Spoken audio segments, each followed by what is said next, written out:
Daniel woke up before sunrise, like he did every day, because the ranch never waited for anyone. The cold morning air stung his skin when he stepped outside, but he didn't complain. He just pulled his jacket closer and walked toward the barn. The sky above him was still dark blue, and the stars were fading slowly with the coming light.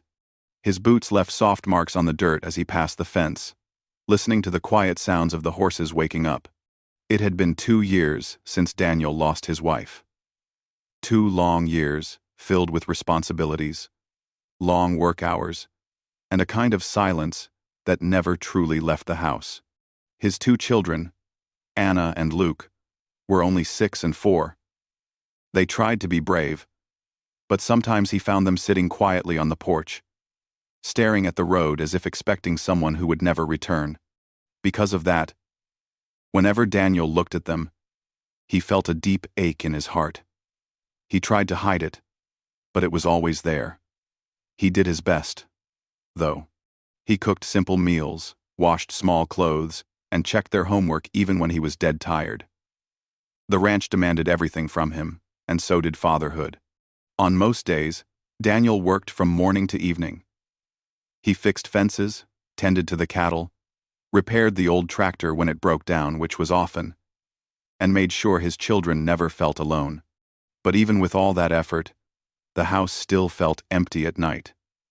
Too quiet, too hollow. There were moments when he wished he had someone to share the load, someone who could help him keep the house warm again. But life didn't always give second chances. He had accepted that. Or at least, he tried to. That particular evening, the wind carried a strange chill. The sun had already dipped behind the hills, and Daniel was finishing the last task of the day, checking the chickens before nightfall. The children were inside, probably drawing something on the wooden floor like they often did. He was closing the barn door when he heard a soft knock at the wooden gate near the front yard. It wasn't loud. In fact, it was almost too gentle, like the person knocking wasn't sure they should. Daniel frowned slightly and wiped his hands on his jeans. Visitors were rare, especially this late. He walked toward the gate, the gravel crunching beneath his boots. As he reached it, he paused for a moment. There, standing on the other side of the gate, was a young woman. Her clothes were dusty as if she had walked a long way. Her hair, though messy, fell softly around her shoulders. Her face was tired, her eyes slightly red as if she had cried not too long ago, and she held a small, torn bag against her chest like it was the only thing she owned. When she looked up at Daniel, her voice wavered. "I'm sorry to come this late. I didn't know where else to go." Daniel studied her quietly. He wasn't someone who trusted strangers easily, especially when children were involved. But something about her expression was honest. She didn't seem like someone trying to cause trouble. She seemed lost, alone, afraid of being turned away. Before Daniel could speak, the front door opened behind him, and little footsteps hurried onto the porch. Anna and Luke peeked out, curious about the unfamiliar voice. When they saw the woman, they didn't hide or run back inside.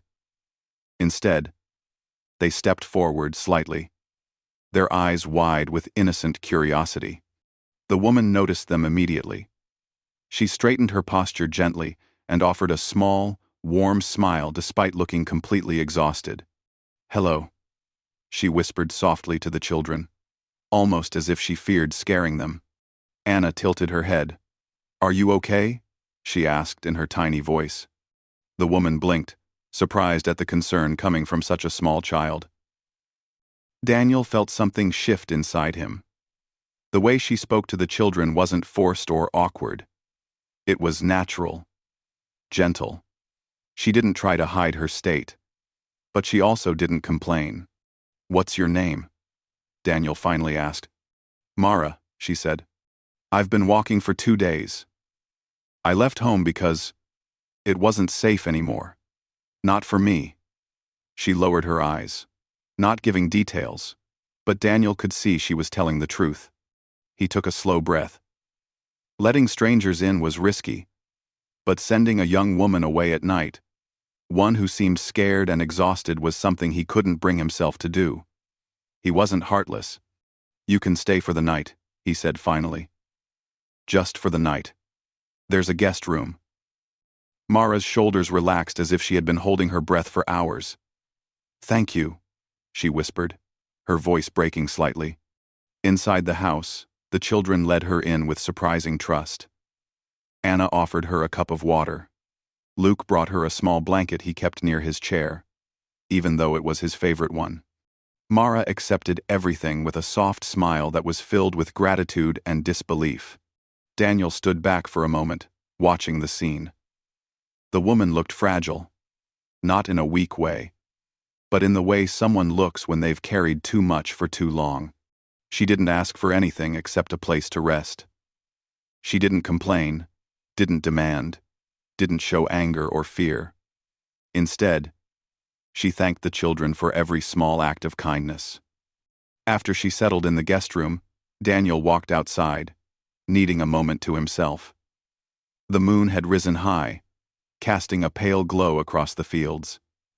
The night was quiet, except for the rustle of leaves and the distant call of an owl. He leaned against the wooden post and exhaled.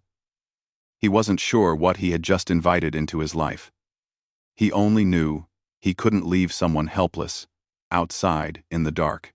The next morning, Daniel expected Mara to sleep late because she must have been exhausted. Instead, he found her in the kitchen before sunrise. She had tied her hair back, washed her face, and was quietly preparing breakfast with whatever she could find. The children were beside her, talking happily as she helped them mix flour in a bowl. Daniel paused in the doorway, surprised. No guest had ever felt so natural in that kitchen. Mara glanced up and smiled politely. "Good morning," she said. "I hope you don't mind. I thought I could help a little." Daniel didn't know what to say. His house hadn't felt this warm since his wife passed away. It wasn't just the smell of warm bread or the sound of children laughing. It was the presence of someone who seemed to understand what a home needed: quiet care, small tasks, soft conversations, and gentle patience. Throughout the day, Mara continued helping without being asked. She washed dishes, folded clothes, and even helped the children with their drawings. She never acted like she belonged to the place. She acted like someone grateful to contribute. Every time Daniel tried to tell her she didn't need to work, she simply smiled and said, "I want to. It keeps my mind busy." In the afternoon, Daniel noticed something unusual. The children, who had been quiet and withdrawn for months, were laughing again, real laughter, the kind that filled the whole room. Mara didn't force them to be cheerful. They simply responded to her gentle and caring nature. That evening, when the sky turned orange and the wind grew cold again, Daniel found Mara sitting alone on the porch. She was staring at the horizon with a thoughtful expression. He stepped closer and asked, "Are you all right?" "Are?" She nodded but didn't meet his eyes. "I haven't felt safe in a long time," she said softly. "Today, it felt like I could breathe again." She reckling fom. She reckling fom. She reckling fom. Daniel didn't reply right away. He looked at the children through the window, playing with wooden blocks on the floor. "You helped them too," he said finally. "They haven't smiled like that in a long time." Mara's eyes glistened, but she blinked quickly, hiding her emotions. "I'm glad," she whispered. That night, Daniel realized something he hadn't felt in 2 years. The house wasn't quiet. It wasn't empty. It wasn't cold. Because someone kind had walked through his gate. Someone who carried her own pain but still managed to bring warmth wherever she stepped. He didn't know what tomorrow would bring. But for the first time in a long while, he didn't feel completely alone. The next morning began the same way it always did on the ranch, with the smell of cold air and the sound of animals waking up. But something felt different. Even before Daniel opened his eyes, there was a warm sound drifting through the house: soft laughter, light footsteps, and the clinking of dishes being arranged carefully in the kitchen. For a brief moment, while still half asleep, Daniel thought he was dreaming of an old memory. But when he stepped out of his room, still buttoning his worn shirt, he found Mara standing at the stove, gently turning slices of bread over a pan, while the children sat at the table watching her with bright morning eyes. Luke waved his tiny hand excitedly at his father. "Papa! She made special toast." Anna nodded quickly. "And tea. And she braided my hair." Daniel stood quietly, unsure how to respond. He wasn't used to waking up to a scene like this anymore. Not since the days when his wife was alive. It felt familiar, yet unfamiliar at the same time. Mara noticed him standing there and gave a small, almost shy smile. "I hope it's all right," she said. "I wanted to help before the day started." Daniel cleared his throat and nodded. "Thank you," he managed to say. "You didn't have to." "I know," she replied gently, "but I wanted to." After breakfast, the day moved forward with its usual demands. The ranch was huge, and even though Daniel worked harder than most men, the tasks felt endless. Today he needed to repair the fence along the north line and also clean the barn roof before winter made it worse. He was preparing his tools when Mara approached him outside, wrapping a shawl around her shoulders. "Can I help?" she asked. Daniel hesitated. He wasn't used to anyone helping him. Even when neighbors offered, he usually refused because he didn't want to owe anyone anything. But Mara wasn't asking for money or favor. She simply wanted something to do, something that made her feel useful. "You don't need to work," Daniel said. Mara gently shook her head. "I don't want to sit inside all day while you do everything alone. Please, let me help." Her voice wasn't demanding. It was soft, almost timid, but filled with sincerity. Daniel didn't know what made him agree, but he handed her a pair of gloves from the shed. "If you really want to, you can help me check the fence line. It's not hard, just a long walk." Mara nodded eagerly. "I like walking." The two of them started down the path that wound through the ranch fields. The morning sun warmed the land, turning the tall grass golden. Birds chirped in the distance, and the wind moved softly around them. Mara walked beside Daniel quietly, matching his pace. After a few minutes, she finally spoke. "Your land is beautiful," she said, looking around with gentle admiration. Daniel glanced at her. "It takes a lot of work to keep it running." "I can see that," she said. "But it feels peaceful." For Daniel, the land had always been more work than peace. But hearing her speak like that made him look at it differently, even if just for a moment. When they reached the fence line, Daniel showed her how to check for loose boards. Mara learned quickly. She listened carefully to every instruction, never interrupting, never complaining. She held the wooden boards steady when he hammered them back into place, and when the wind blew dust into her eyes, she just wiped them and continued without a word. "Are you all right?" Daniel asked after she blinked several times. She smiled lightly. "Just the wind. I'm fine." They worked side by side for hours. Daniel tried not to show it, but he was surprised by how much easier everything felt with someone nearby. Not because she did heavy work, she mostly held things or fetched tools, but because her presence made the long silence less heavy. During their walk back, Mara asked quietly, "Do you ever get tired of being alone?" Daniel looked at the path ahead. "There's no time to think about that," he said. "Not with the ranch, and the kids, and everything else." "But do you?" she asked again, her voice gentle, not pushing, just curious. Daniel didn't answer right away. The truth was, yes, sometimes painfully so. But he wasn't someone who shared those thoughts easily. After a minute, he finally said, "Maybe. Sometimes." Mara nodded slowly, as if she understood without needing more words. Back at the house, the children ran out to greet them. Luke grabbed Daniel's hand. and Anna hugged Mara tightly around the waist, surprising even Mara. "You were gone for so long," Anna said. Mara knelt down, smoothing the girl's hair. "We were fixing the fence. But I missed you too." The children's affection toward her grew naturally, without effort. Daniel noticed it every time Mara bent down to tie Luke's shoe, or every time Anna reached for her hand. Mara didn't treat them like extra chores. She treated them like small souls who needed patience and warmth. Later that afternoon, Daniel worked in the barn, while Mara stayed with the children outside. She helped them feed the chickens and taught them a little game she remembered from her childhood, one that involved drawing lines in the dirt and hopping between them. Their laughter floated through the air, reaching Daniel while he repaired an old saddle. For the first time in months, he didn't feel the usual coldness inside the barn. He worked with a lighter heart, almost forgetting the heaviness that had been pulling on him since his wife's passing. When he stepped outside again, he found Mara holding Luke in her arms, while Anna clung to her side, telling some animated story about a bird that stole their bread. Mara listened with full attention, smiling softly. She looked like she belonged there, like she had always belonged. That evening, after dinner, the children fell asleep early.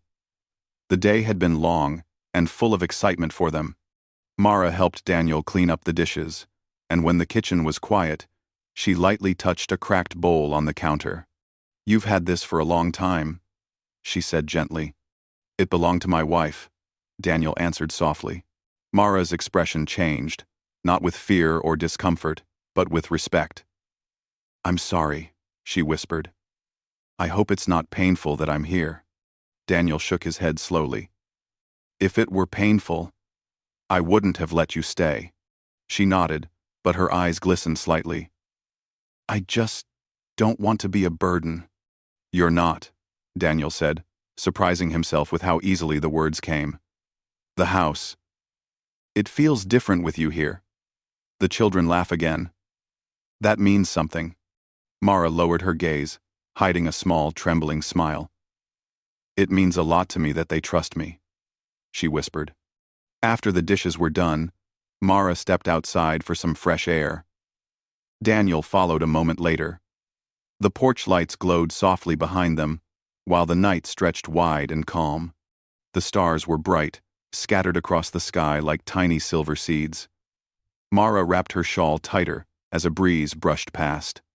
"Do you miss your home?" Daniel asked quietly. Mara took a long breath. "I never really had a home," she admitted. "Not the way most people imagine it. Staying here. This is the first time I've felt safe in a long time."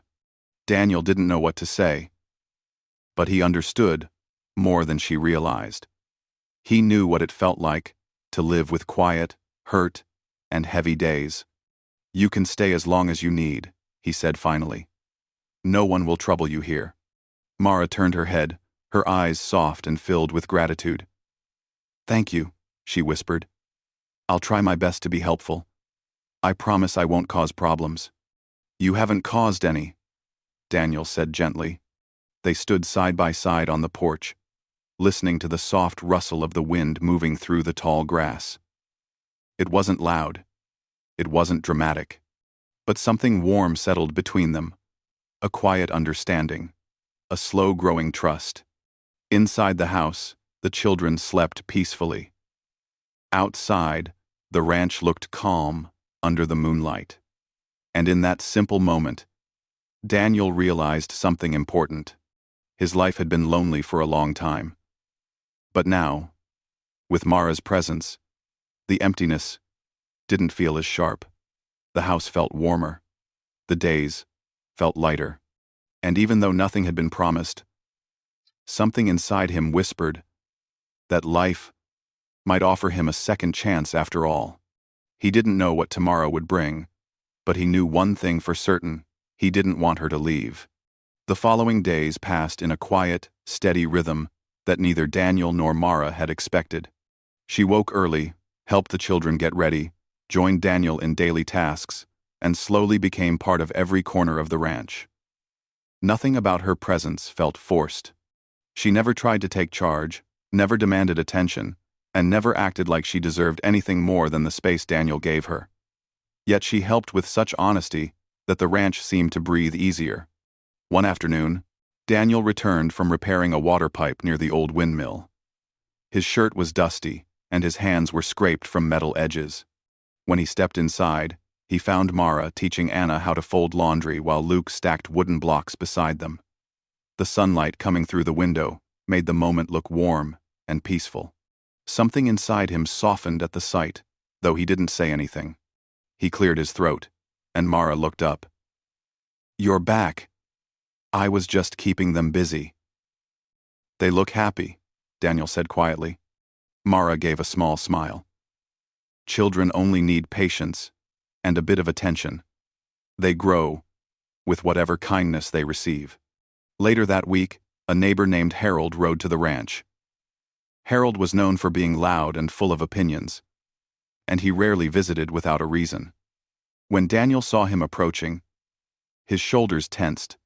He stepped off the porch to meet him. "Daniel," Harold greeted with a booming voice. "Heard you have someone new living with you." Daniel didn't answer at once. Before he could speak, Harold leaned sideways and spotted Mara through the open door. She had stepped out to check the drying clothes and froze when she saw the stranger watching her. "Ah, so that's her," Harold said with a grin. "She looks strong. You know, I could use someone like her at my place. I'll pay her well. A young woman shouldn't stay hidden out here on your ranch." Daniel's jaw clenched, but he kept his voice steady. "She is not working for you." Mara stepped closer, confused and nervous. She held the side of her shawl, her fingers trembling slightly. I don't want to go anywhere," she said quietly. Harold scoffed. "You should consider it. You'd have better opportunity with me than living in a quiet house full of chores." Mara lowered her eyes, and Daniel saw fear flicker in her expression. Something inside him tightened sharply. "She stays here," Daniel said firmly, "and this conversation is over." Harold raised his hands in surrender. "Suit yourself. I was just offering." He gave Mara one more long look before riding away. The moment Harold disappeared down the road, Mara turned away quickly, walking toward the barn. Daniel followed her, worried by the way she wrapped her arms around herself. When he reached her, she was staring at the ground, trying not to show how shaken she was. "I'm sorry he spoke like that," Daniel said gently. "He shouldn't have said those things. It's not his words," she whispered. I thought you might agree with him. That maybe it's easier if I leave." Daniel frowned. "Why would you think that?" She pressed her lips together. "Because I don't belong anywhere. When someone offers to take me away, I worry people will accept it, just to make life simpler." "Not here," Daniel said quietly. "You're safe here." Her breath shook slightly. She didn't cry, but her voice broke when she answered. "I don't want to go away.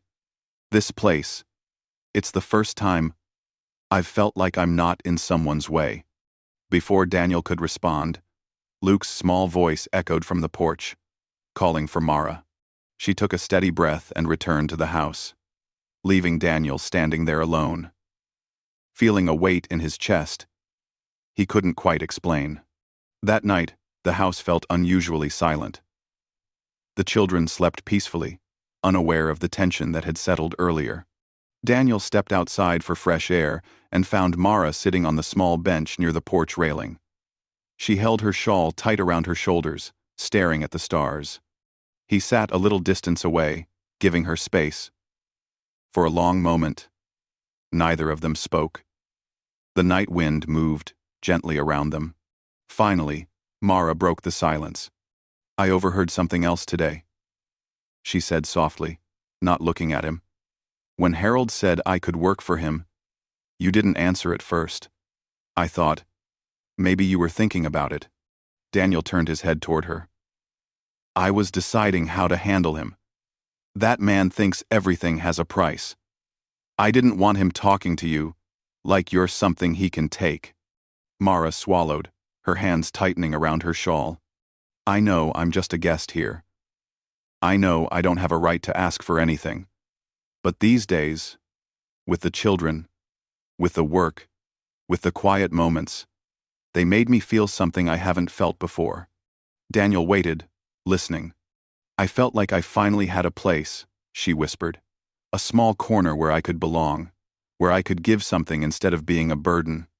You're not a burden, Daniel said immediately. Mara lifted her eyes, then eyes filled with a mixture of fear and hope. Then please tell me.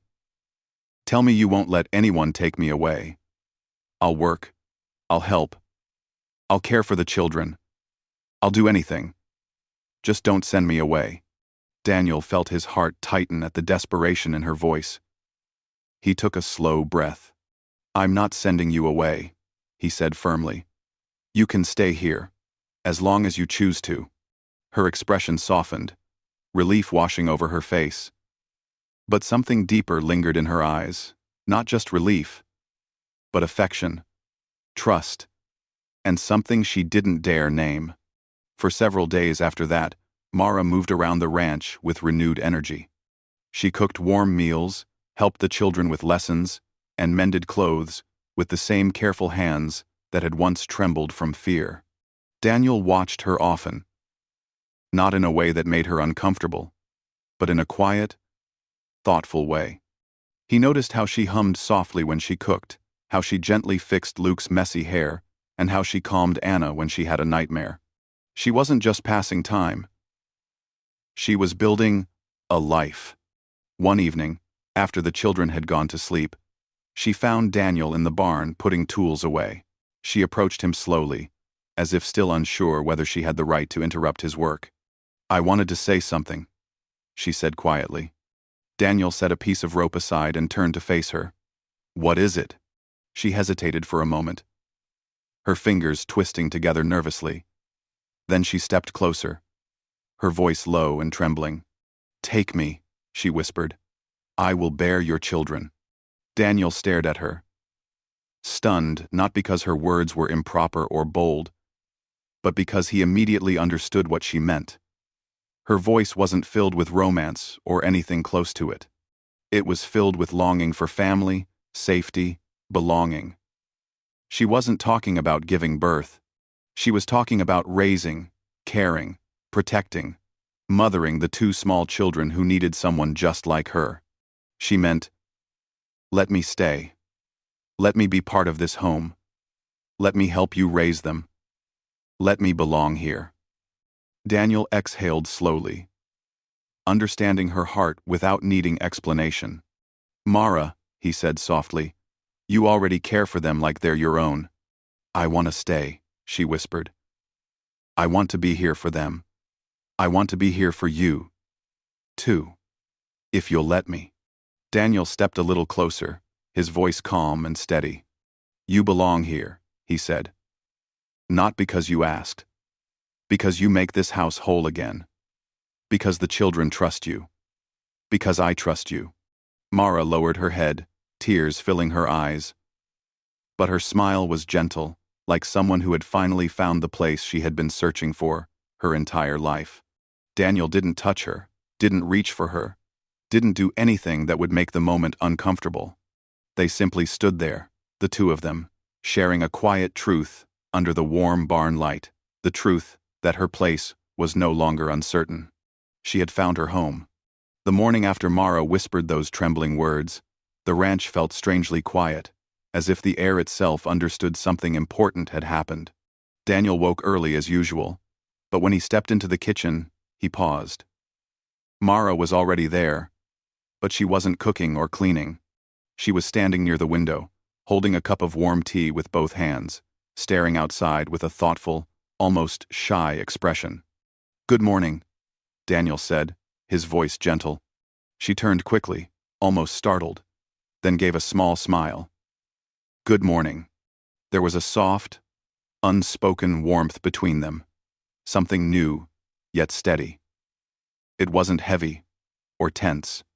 It felt like two people finally standing on the same ground, finally understanding they weren't alone anymore. Before either of them could say more, Luke ran in, half asleep, dragging his blanket. He hugged Mara's leg without thinking and mumbled, "Good morning, Mama." Rooting Mara's. End quote. Mara froze. Daniel froze. The little boy didn't even notice the silence. He just climbed into a chair, rubbing his eyes. Mara slowly looked at Daniel, unsure whether she should correct the child or say something. Daniel shook his head softly, signaling her not to worry. Luke had simply spoken the word his heart had chosen on its own. When Anna walked in a moment later, she didn't hesitate either. She walked straight to Mara and hugged her waist tightly. "Can you braid my hair today?" she asked sleepily. Mara's voice trembled. "Of course!" As she sat down with the girl and gently braided her hair with careful fingers. Daniel watched her with silent gratitude. He remembered how, weeks ago, the children barely spoke at breakfast and sometimes stared at the floor with quiet sadness. Now they filled the room with small requests, laughter, and warmth. And all of that change had begun the moment Mara stepped through the gate. As the days passed, Mara's presence continued to settle into the home like sunlight through a window, soft, natural, life-giving. She took on small responsibilities without needing to be asked. The children trusted her completely, sharing stories, asking questions, seeking comfort from her when the night grew too dark or dreams grew too loud. Daniel noticed how she became part of everything. When he walked outside to fix something, she followed, carrying tools without being asked. When he returned tired, she made tea without saying a word, as if she understood his silence. When the children ran to her, she opened her arms without hesitation, guiding them with a warmth he thought had disappeared from the ranch forever. One afternoon, the weather suddenly shifted. Dark clouds rolled across the sky, and a cold wind swept the fields. A storm was coming fast, stronger than most early winter storms. Daniel rushed outside to tie down loose boards and check the animals. Mara followed him with the children, keeping them close. "Stay inside with them," Daniel said over the rising wind. Mara nodded and hurried the children indoors. Daniel continued working, but he could barely see through the sheets of rain that began pouring down. He tied the final gate when he felt a small hand tug at his sleeve. He looked down to see Luke, soaked from head to toe despite the blanket over his head. "Mama said, 'Come inside,'" Luke shouted. Daniel picked him up in one quick motion and ran toward the house. When he reached the door, Mara was waiting, breathless and worried. She reached out instantly for Luke. "Are you all right?" she asked, her voice shaking. Daniel nodded, dripping water all over the wooden floor. "Just wet," he said. Mara sighed in relief and guided both of them toward the fireplace. She wrapped Luke in a dry towel and handed Daniel another one without saying anything. She didn't scold him or question him. She simply cared for him and the children with the steady kindness she always carried. That evening, after the storm passed, Daniel stepped outside to check the ranch. Mara stood in the doorway, arms wrapped around herself, watching him with quiet worry. Everything was fine. Nothing had broken. Nothing had fallen. The worst had passed.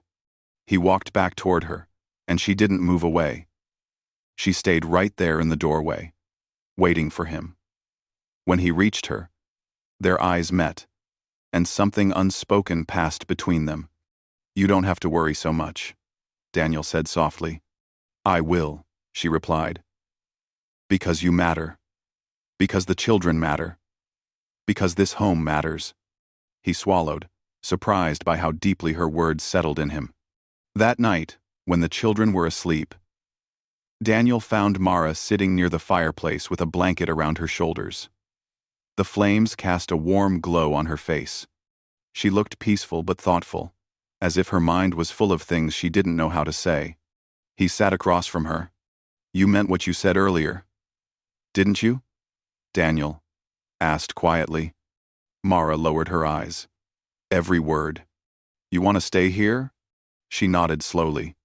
"I want to take care of the children. They feel like mine already. And I I feel something when I'm here. Something I've never felt anywhere else. It's not about need. It's about belonging. It's... Daniel took a slow breath. I thought I had to live the rest of my life alone, he admitted. I thought that was the only way to stay strong. But since you came here, everything feels lighter. The house feels warm. The children laugh again. And I don't feel so alone anymore. Mara looked up, her eyes shimmering with quiet emotion. I don't ever want to be a burden, she whispered. You aren't, Daniel said immediately. You make this home whole. Mara's voice grew softer. I will stay, if you truly want me to. I do, Daniel replied. She pressed a hand to her heart, steadying her breath. For the first time since arriving, she allowed herself to believe she was wanted, not out of pity, not out of convenience, but out of genuine care. The next morning, the children woke with excitement they didn't fully understand. Anna told Mara that she dreamed the four of them were together forever. Luke held Mara's hand all morning, refusing to let go. Even the animals seemed calmer, as if sensing that the home had settled into something solid. In the weeks that followed, everything began falling into place naturally. Mara started teaching the children letters in the morning. Daniel found himself smiling more, talking more, letting moments of peace replace old shadows. Neighbors noticed changes too. They saw the way Mara stood beside Daniel at the market, the way the children clung to her, the way Daniel looked calmer than he had in years. One day, as the four of them walked along the fence line, Anna suddenly asked, Papa, will Mara stay forever? Daniel looked at Mara, then at his daughter. She will. Anna cheered and hugged Mara tightly. Luke joined, wrapping his arms around her legs. Mara laughed softly, tears shining in her eyes. Later that evening, Daniel stood beside her on the porch. He didn't say anything at first. He simply looked at the land spreading before them. Then at her. Then at the soft glow of the house behind them. Full of warmth. Full of laughter. Full of life. You changed this place, he said softly. You changed us. Mara shook her head gently. I didn't change anything. I just loved what was already here. Mara.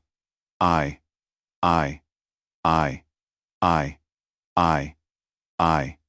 Daniel paused, breathing in the quiet truth of her words. You're family now, he said. Not because of anything you promised. Because you showed us what love looks like. When it's gentle. She looked at him, eyes warm, soft, steady. I'm home, she whispered. And for the first time in many years, Daniel believed that home wasn't just the ranch or the land or the house. Home was the people inside it, the children who laughed again, the woman who mended their scars with patience, and the quiet bond that grew between hearts that once lived in loneliness. Mara stepped closer to him, not out of boldness, but out of trust. Daniel didn't move away. Together, they looked at the horizon as the sun dipped gently behind the hills, painting the sky with soft colors. It was the kind of moment that didn't need grand words or promises. The truth was already there, in the children's laughter, in the warm light from the windows, in the quiet understanding between the two of them. A family had formed, not by blood, not by obligation, but by choice. And for the rest of their days, that choice shaped a peaceful, loving home where no one was alone anymore.